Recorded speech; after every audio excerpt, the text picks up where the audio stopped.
Hello and welcome back to this edition of Minstrels on the Block with special guest Mr. Dan Davidson and Miss Gini Woolfolk. Soon to be Mrs. Dan Davidson. Soon to be Mrs. Dan. So Dan and Gini, yes, tell us about your current music. Well, currently we have the Bibb City Ramblers as a band, which some of you may have heard of. That's Gini and I. Gini plays the bass. Brian Fowler plays the mandolin. We have Wildman Steve from Auburn who plays the washboard with us. John Phillips comes and does percussion and washboard with us. Ron Hall plays fiddle with us. John White plays the dobro and the banjo. Also Robert Earl Lowry, he's a member as well. I mean, we have I'm real fortunate because we've got a core group that is always going to be there, but then we also have a lot of others that are out there that actually know the music, which blows my mind, because if I hadn't written half the stuff, I probably wouldn't be able to learn it as quick as they can, you know what I mean? Yeah. It's good to have that variety. Yeah. It's like it really is. Bibb City Ramblers is like a box of chocolates. Yeah. It's kind of like the Bibb City All-Stars. The Bibb City All-Stars. That's it. Yeah. Right. Yeah. Oh, yeah. Well, yeah, Will Dockery came and made an appearance at Doonanny. Yeah. At the Doonanny. Cool. Which is really cool that y'all are showing footage of that. I hope everybody enjoys that. Y'all need to check out the Doonanny next year and support it. That was a fun show. It was fun to get up there and jam out. Mm-hmm. I saw a little bit of y'all's too, and that sounded awesome as usual. It was so much fun. Bibb City Ramblers really is, especially live, is just an awesome show to go and see. You owe it to yourself to check these guys out. Especially if you like to dance. Especially if you like to We dance. like it. We dance. That's right. So you started the Bibb City Ramblers with Brian Fowler. How did it come into being to where this, how did it grow into what it is? It just morphed and evolved as the universe allowed, I guess. I don't know. Changes, were made at times.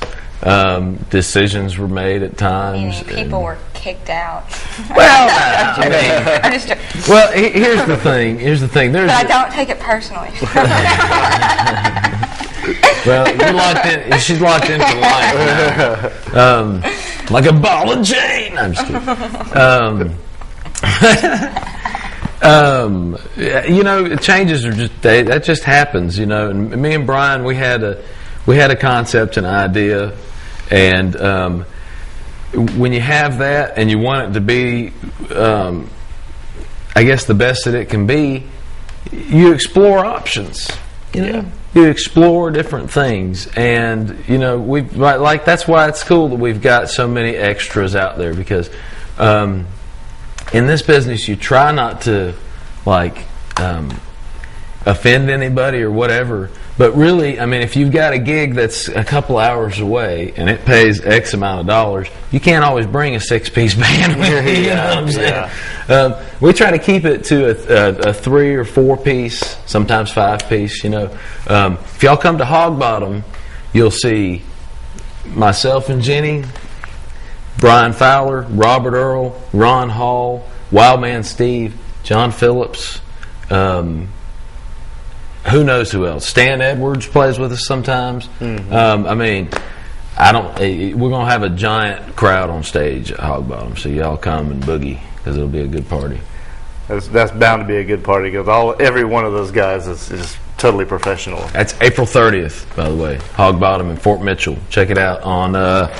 Can you go online to look at it? Let me see. There's definitely a Facebook page for Hog Bottom. If you're on Facebook, you can look that up there. There may be a website, but I get most of my information on Facebook these days. Facebook. That's right. Well, now, this is something I'd like to go back to. Mm-hmm. What are your influences? My influences are, I tell you, I was talking to Brian the other day, and I was telling him that when I grew up, I learned to play guitar a lot by listening to tapes and playing along. And he was like, "Really?" I said, "Yeah." And he said, "Man, I learned to play because I had my uncle and my all my uncles and my father and all these people in his family in Kentucky, because they're all picking in his face while he's a little bitty kid. Yeah. I'm sitting there trying to learn to play guitar, listening to Jerry Garcia. But that's really what I did mostly. I listened to a lot of Bob Dylan and a lot of Grateful Dead and acoustic Jerry Garcia and David Grisman stuff, and that influenced me and introduced me to like mandolin and stuff like that. But that was really how I learned a lot, was playing along to tapes and then going and having jam sessions with people and going to open mic night. That's cool. Mm-hmm. Now, Jenny, since you are gracing the interview now, tell us about your current experiences with the Bibb City Ramblers or the Shady Branches. Oh, I love it. I'm very glad that I started picking up the bass and trying to play it, because since I picked that up, I have felt so comfortable, and I wish that I'd done it at a much earlier age. But it feels like a very nice place to be on the bass. With the Bibb City Ramblers, I've been playing for a couple of months now, and looking forward to some of the things we have coming up in the future. We got a lot of festivals to go see, and the Shady Branches is a kind of a variation of the Gini Woolfolk band. When I started with my album and all that, and wanted to get out and play, I went through playing with all kinds of different people, Henry Connolly and sometimes Dan, and just different people at different times, and it kind of settled into with Dan and John Phillips. John Phillips on the bass and Dan on mandolin, harmonica, and all that. So when we have things where we're all there together, it really works out as a chunk of time there where you have one band doing one thing, and then it's the same people sort of switching instruments, and then you get a whole different band with a whole different sound comes up to play. That's right. And one thing that's really fortunate about the Shady Branches and the Bibb City Ramblers are the vocal harmonies. John and Dan can both sing harmonies really well, so I got this 3-part harmony going on with my music, and then I sing harmony with Dan's vocals, and then even thank God, finally I got some harmonies. And then we've started to incorporate some songs into the Ramblers with me singing lead, and playing bass at the same time. So that's a good part of the experience. There is developing these harmonies and character to the songs. So are the Bibb City Ramblers and the Shady Branches kind of like merging together, or are they always going to be a separate situation? Still two separate things. It's really two different styles. They're related to each other, but it's a different feel to each one. Yeah. Shady Branches and the music that I've written for this project is really kind of laid back, mellow, reminiscent of old folk. Right. The old Judy Collins or something like along those lines.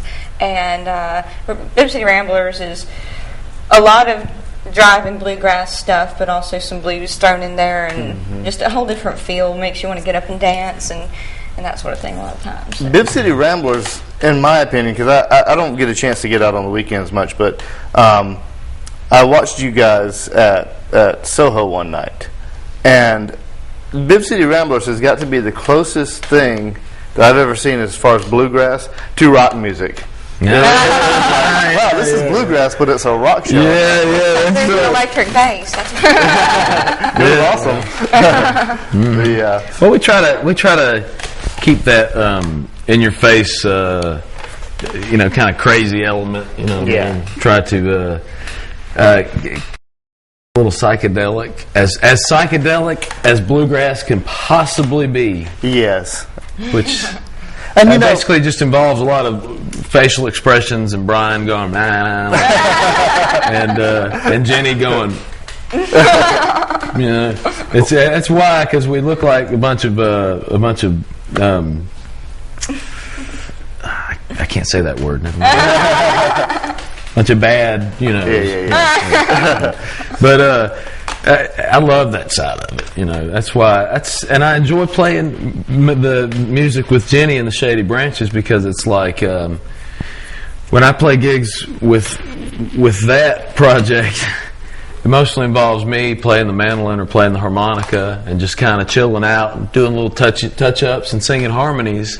In the Bibb City Ramblers, I do a lot of like when you play guitar in the band, it's almost like that's the instrument that everybody else is kind of accenting. You're the band leader. You know what I mean? Yeah. Now with bluegrass, there's a certain element of simplicity on every instrument, except for the one that's doing the part.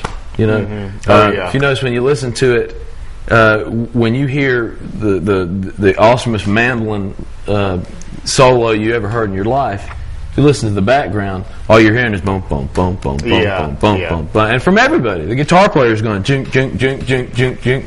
The banjo player is going bang, bang, bang, bang. And Nice there's sound a effects.